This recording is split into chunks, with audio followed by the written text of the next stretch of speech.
여러분 안녕하십니까? MBC 뉴스데스크 계속해서 대전, 세종, 충남 소식 전해드립니다. 대전과 충남의 코로나19 확진세가 좀처럼 수그러들지 않고 있습니다. 대전에서 시작된 집단 감염이 전북과 광주까지 번지고 있는데요.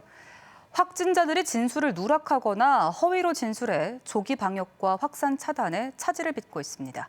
김광현 기자가 보도합니다. 대전의 한 선별진료소에 줄이 길게 늘어섰습니다. 대전발 코로나19 확산이 계속되자 불안한 시민들이 검사를 받기 위해 이른 아침부터 모인 겁니다. 아침에 와서 사람이 너무 많아가지고 줄 섰다 번호표 받고요. 오후에 3시 오라고 해서 좀 전에 왔거든요. 대전에서만 하루 새 3명이 추가 확진됐습니다. 지난 15일부터 일주일 사이 확진자는 모두 36명. 이 가운데 다단계 판매업체에 직접 들른 인원은 17명이고 여기에 2, 3차 확진자도 최소 15명으로 계속 늘어나고 있습니다. 진원지가 좁혀지고 있지만 문제는 일부 확진자가 최초 조사에서 고의로 접촉자를 누락하거나 밝히지 않고 있다는 점입니다. 논산의 확진자는 하루 앞서 양성 판정을 받았던 지인이 최초 진술에서 누락해 주변의 신고로 뒤늦게 검사를 받았습니다. 자기의 동선을 정확하게 말씀을 안 해주셔서 저희가 역학조사하는 과정에서 상당히 어려움이 있었습니다. 방역당국은 문제의 다단계 업체에서 가상화폐 관련 서류들이 다수 발견됐다는 점에 주목하고 있습니다. 은밀한 거래 탓에 역학조사에 제대로 협조하지 않은 거라면 초기 방역과 접촉자 파악이 늦어져 추가 확산 우려도 커질 수밖에 없습니다. 다단계 방문 판매와 관련하여 미신고, 미등록 업체에 대한 강력한 점검과 단속을 시행하겠으며 집합금지 행정명령을 위반하여 영업하는 행위에 대해서도 강력한 처벌을 병행하겠습니다. 방역당국은 대전 지역 확진자가 더 늘어날 가능성에 대비해 인근 충남, 충북 등과 연계해 음압병상 추가 확보에도 나섰습니다. MBC 뉴스 김광현입니다. 순천향대 천안병원이 질병관리본부의 중부권 권역 감염병 전문병원 추가 구축 사업 공모에 최종 선정됐습니다. 이에 따라 순천향대 천안병원은 국비 409억 원 등 517억 원을 투입해 새 병원 부지에 지하 4층, 지상 6층의 감염병 전문병원을 건립할 계획입니다. 충남도는 감염병 전문병원은 음압격리병실 46개 병상, 음압중환자실 14개 병상 등을 설치하고 전문의와 간호사 등 75명을 추가 채용하며 감염병 발생 시 중부곤역 환자의 치료와 검사 등의 역할을 할 것이라고 밝혔습니다. 달이 해의 절반까지 가리는 부분 일식이 오늘 오후 3시 53분부터 시작돼 오후 6시 4분까지 2시간가량 관측됐습니다. 한국천문연구원은 오후 5시 2분쯤 달이 해의 최대 면적인 45%를 가렸으며 이는 80%를 가렸던 지난 2012년 이후 8년여 만에 가장 많은 면적이 가려진 것이라고 설명했습니다. 국내에서 볼 수 있는 다음 부분 일식은 10년 뒤인 2030년 6월 1일로 예정되어 있습니다. 방학이 코앞인 대학가. 올 1학기는 코로나19 확산으로 대부분 비대면 수업 위주로 진행이 됐죠. 캠퍼스에서는 등록금 반환 또는 환급을 요구하는 학생들의 요구가 거세지고 있는데 교육부는 이 문제를 학교 구성원들이 해결하라는 입장이어서 지역 대학들의 고민이 깊어지고 있습니다. 윤흥성 기자입니다. 코로나19 지역사회 재확산세가 이어지고 있는 대전 지역 대학들은 기말고사를 잠정 중단하거나 연기하고 있습니다. 충남대와 한밭대는 일부 과목 시험을 중단하고 시험 재개 일정을 논의 중이며 배제대는 아예 시험 기간을 길게 잡아 밀집도를 낮추기로 했습니다.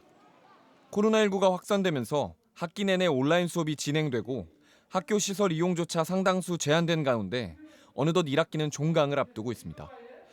사상 초유의 학사 운영을 겪고 있는 학생들은 등록금 반환 또는 환급을 한 목소리로 요구하고 있습니다. 일부라도 하면 안 그래도 등록금이 사실 학생들한테 부담이 많이 되는 부분인데 그런 것들 하면 학생들한테 조금 더 이렇게 도움이 되지 않을까. 지역 대부분의 대학에서는 등록금 환불에 대해 아직까지 유보적인 입장입니다. 대학들은 최근 수년 동안 등록금을 동결했고 방역비나 온라인 수업 준비 등으로 학교 예산에 여유가 없다며 선뜻 입장을 내놓지 못하고 있습니다. 이런 가운데 모건대가 학부생 7천여 명 전원을 대상으로 10만 원씩 특별학업 장려금을 주기로 했지만 등록금 환급은 아니라고 선을 그었습니다. 코로나19로 인해서 경기가 침체되고 특별 재난 상황임에도 불구하고 열심히 힘내서 공부하라는 그런 취지로 생활비성 특별 장학금을 지급하게 되었습니다. 한남대는 교직원들이 십시일반으로 모은 장학금 4천여만 원을 학생들에게 전달하는 등 코로나19 속 대학 구성원들 간의 상생을 모색하는 움직임도 조금씩 나타나고 있습니다. 이와 관련해 교육부는 등록금 반환 또는 환급 문제를 대학 구성원들이 해결해야 한다는 입장이어서 지역 대학들의 고민은 더 깊어질 전망입니다. MBC 뉴스 윤옹성입니다. 천안 일봉산공원 민간특례개발 추진 여부 결정을 위해 치러지는 주민투표 사전투표가 오늘부터 이틀간 일봉동과 신방동, 쌍용 1동 등 일봉산 인근 천안 지역 6개 동에서 13만여 명의 유권자를 대상으로 실시됩니다. 사전투표는 각 동 행정복지센터나 주민자치센터 등 6곳에 마련되었으며 오전 6시부터 오후 6시까지 거주지에 상관없이 신분증을 지참하면 투표할 수 있습니다. 본투표는 오는 26일 실시되는데 전체 투표율이 3분의 1을 넘어야 개표가 가능합니다. 어제 낮 대전 대화동의 플라스틱 제조 공장 화재로 창고 3동과 제품 등이 소실돼 재산 피해액이 38억 5천여만 원으로 추산됐습니다. 대전 소방본부는 포장재 창고 D동에서 최초 발화가 시작된 것으로 보고 있으며 오는 24일 경찰, 국립과학수사연구원과 합동 감식을 통해 정확한 화재 원인을 밝혀낼 예정입니다.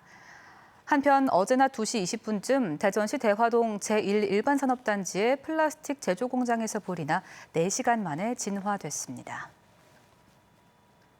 코로나19 대응을 위해 지난 2월 말부터 모든 업무를 중단했던 천안 지역 보건소가 내일부터 일부 업무를 재개합니다. 천안시는 의료기관이 상대적으로 부족한 읍면 지역 만성질 환자를 위해 12개 지소에서 보건 업무를 다시 시작하고 다만 생활 속 거리 두기를 위해 당분간 출생연도 끝자리 5부제에 맞춰 요일별 진료를 시행한다고 밝혔습니다. 시내에 있는 본소 2곳은 다음 달 6일부터 천안 시민에 한해 건강진단 결과서와 외국인 결핵증명서 발급, 금연 관련 건강사업 일부를 시작합니다. 행정중심 복합도시건설청은 세종시 지편리 대학용지에 조성하는 국내 최초의 대학 모델인 공동캠퍼스 사업을 속도감 있게 추진합니다. 건설청은 오는 8월 대학들을 상대로 입주 설명회를 열고 9월 입주 공고를 낼 예정이며 임대형과 분양형으로 구분해 신청을 받습니다. 총 사업비 2천억 원을 들여 건축 면적 5만 제곱미터 규모로 지어지는 공동 캠퍼스는 강의실과 연구실은 각 대학이 전용으로 도서관, 강당 등은 공동 공간으로 조성됩니다. 서천군 농업기술센터는 벼 이삭의 반점이나 쭉정이를 만들어 수확량을 떨어뜨리는 먹노린재가 조생종 벼에서 빠른 산란이 확인됐다며 조기 방제를 당부했습니다. 지금까지 대전, 세종, 충남에서 전해드렸습니다.